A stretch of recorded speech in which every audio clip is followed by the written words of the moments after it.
Y seguimos acá repasando nomásticos y filmografías, y en este caso una película que se puede, una filmografía que se puede encontrar muchas de estas películas que vamos a mencionar en las diferentes plataformas que hay de streaming.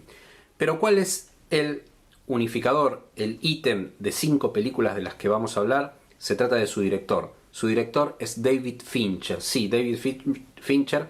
¿Y por qué elegimos a Fincher particularmente? Porque cumplió 58 años la semana pasada, y de alguna manera en estas épocas quizás pandémicas, con todavía mucha gente viendo y revisando filmografías y compartiendo cosas en internet, bueno, también se habló mucho y se saludó mucho los 58 años de David Fincher, que recién ahora, después de más de 6 años, está preparando una película nueva. Se toma su tiempo. Fincher probablemente sea el último autor dentro del cine norteamericano, un tipo que todo su cine obviamente lo mira a través del cine americano de la década del 70, es uno de los mayores representantes. De hecho, su filmografía explota básicamente en el Hollywood de los 90, que va hacia ese cine, digamos, de la década del 70, y es uno de los exponentes, junto con Jonathan Demme también, en El silencio de los inocentes, bueno, que fueron y que dialogaron con ese cine, que los vio como estudiantes a ellos, que los vio trabajar de una manera muy particular también, metiéndose en la industria, y que trasladaron a la dinámica del relato de la década del 90. Obviamente vamos a arrancar con esta película, nuestro top 5. Estamos hablando de Seven, Pecados Capitales, la película quizás que lo puso en el mapa del mundo, una película muy trabajada desde el guión, con ese final de alguna manera sorpresivo. Hay muchas anécdotas para contar del film. El final, ese que de alguna manera es bastante depresivo y cerrado, fue una de las condiciones en las cuales, fíjense, y por eso hablamos de autor, de un tipo que defiende sus ideas desde el inicio, se pusieron muy firmes el director, porque había diferentes versiones posibles, terminar con un happy ending, un final más alegre. Había diferentes versiones posibles, y se cerraron cerraron filas, digamos, todos los responsables principales: Brad Pitt, Morgan Freeman, Kevin Spacey y el director David Fincher. Dijeron, bueno, o se graba con este final o nosotros nos retiramos absolutamente del proyecto. Todos querían y sabían que iban a hacer una pequeña obra maestra, y la verdad que lo es. Seven es una gran película que tiene como eje la idea de un asesino serial, que en este caso se guía por los 7 pecados capitales, va cometiendo asesinatos que tienen este hilo en común. Quizás perdió frente a todo lo que había ganado en términos de popularidad, y se llevó todos los Oscars también, El silencio de los inocentes en el año 91. Entonces, como quedó muy cerca, y de hecho dieron las dos películas lugar a cantidad de una suerte de subgénero dentro del thriller, que es el del asesino serial, bueno, me parece que se diluye, pero es una película realmente inmensa desde todo punto de vista, tan buena como El Señor de los Inocentes, como El silencio de los inocentes, perdón, que tiene muchísimos elementos para analizar. Seven, ante todo, es una película que tiene un guión muy sólido, que es una película que muestra un momento sombrío que, fíjense que no habla nunca de ni en qué año transcurre la acción ni en qué lugar. Es una ciudad, cualquier ciudad cosmopolita. Es una película muy de fin de siglo, con la angustia de fin de siglo, atravesada por eso, que de alguna manera tiene elementos estéticos del cine de la década del 40, del 50, y obviamente también las calles del cine de la década del 70. No toda esa cosa urbana del policial de la década del 70. Pero eso puede ocurrir en cualquier momento. Y obviamente tiene en detalles la marca del presente, de esos 90. Nunca se refiere, las filmaciones son en Los Ángeles, pero no se habla de Los Ángeles. Es una ciudad donde la acción transcurre durante una semana, un policía veterano que se está contando los días, las horas para retirarse, y se tiene que unir a un joven policía para decir que va a ocupar su lugar, que es todo lo impetuoso, todo lo diferente de él, más bien bestia, poco analítico. Él es un tipo que es Morgan Freeman, muy analítico, el otro es Brad Pitt, y deben unirse para descifrar estos crímenes que azotan a esa ciudad y que de alguna manera son el reflejo del mundo. La película está atravesada por la religión, más allá de los 7 pecados capitales. Hay un triángulo entre ellos dos y en última instancia el asesino, que es Kevin Spacey. Eso se ve en el último tercio del film, en el acto final. Y durante toda esa semana que transcurre la acción, la lluvia es constante, hasta el día final, donde el asesino lleva a la trampa a estos protagonistas, a estos héroes. Y ese día es un día diáfano, totalmente pristino de sol, y los lleva a un encuentro que no se sabe qué es lo que va a suceder, en una escena que emula a esa famosa escena de intriga internacional donde Hitchcock rompe la estética del film y lleva al héroe a la trampa, pero en un espacio abierto. Bueno, a la famosa escena del avión que persigue a Cary Grant. Bueno, en este caso sucede lo mismo, ¿no? Los dos son llevados a una escena que rompe la estética de toda la película. Se usó un juego de lentes especiales y un tipo de película con una técnica para aumentar los negros y los blancos, ¿no? Con lo cual los contrastes son muchísimo más fuertes en el film, y esto da un grano mucho más amplio si uno la ve en la copia de 35 milímetros.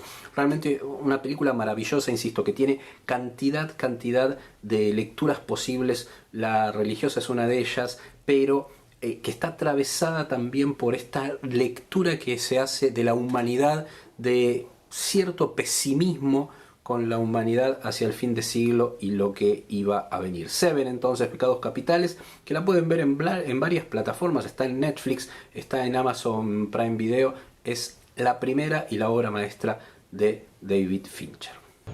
Have you ever seen anything like this? No. Seven.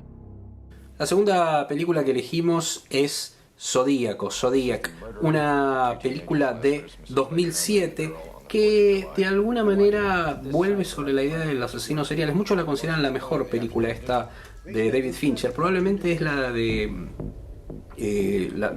peso más autoral, donde él va sobre una historia verídica, que es el asesino serial de San Francisco, que lo azotó durante más de 10 años, entre la década del 70 y los 80, que da lugar a la película Harry el Sucio, pero en este caso él va sobre los hechos, sobre las personas que estuvieron involucradas. Ahí están los periodistas, por ejemplo, que siguieron el caso, los policías. Bueno, lo podemos ver a Robert Downey Jr. en un papel realmente muy, pero muy interesante, muchísimo más joven, también tiene un elenco impresionante, y sobre todo ahí se consolida el cine de autor de David Fincher, una película que, insisto, muchos la consideran la joya de su carrera. Are you some kind of Boy Scout? Eagle Scout, actually, first class. Vamos a irnos ahora al año 2002 y esta película, que está protagonizada por Jodie Foster y Forest Whitaker. Es una película que se llama Panic Room, la habitación del pánico, así se conoció acá en nuestro país y en varios países de Latinoamérica. Y es la historia de una familia de dos mujeres, en este caso, una madre y una hija. No conocemos demasiado de cuál es la historia familiar, que encuentran una suerte de hogar que tiene una habitación del pánico. Cuando quieren asaltar, porque hay una historia detrás de esa casa que consiguen, en la cual se mudan, un grupo de ladrones, esa casa, ellas se encierran y quedan encerradas junto a los ladrones en esa habitación del pánico. Es muy interesante la relación que se da y la situación de esas dos mujeres como heroínas frente a estos ladrones comandados por Forest Whitaker. Muy interesante también la relación entre ella, la madre del hogar, con este Forest Whitaker y las motivaciones que tiene para llevar adelante esta violación de domicilio, este plan que de alguna manera él ve desmoronarse. Es una película también con varios niveles de lectura, un thriller muy asfixiante. Es realmente un maestro de los géneros, David Fincher, y un tipo que maneja los espacios y las puestas en escena y la iluminación de una manera increíble.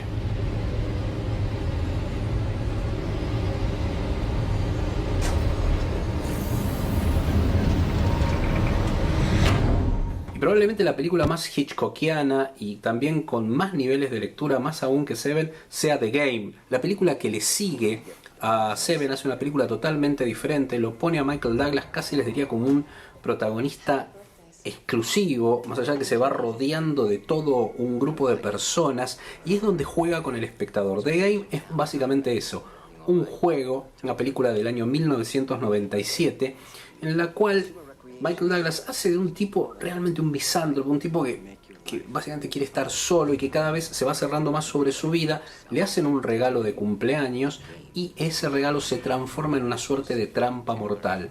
Se ve en una situación en la cual empieza una suerte de juego de rol, pero ya no sabe qué es verdad y qué es parte del juego y empieza a temer por su vida. Es una película redentora, es una película que tiene cantidad de lecturas posibles y hay que verla hasta el final para poder entender cada una de las acciones y los trayectos de limpieza y de pureza que va sufriendo este personaje despiadado, pero que de alguna manera se tiene que redimir.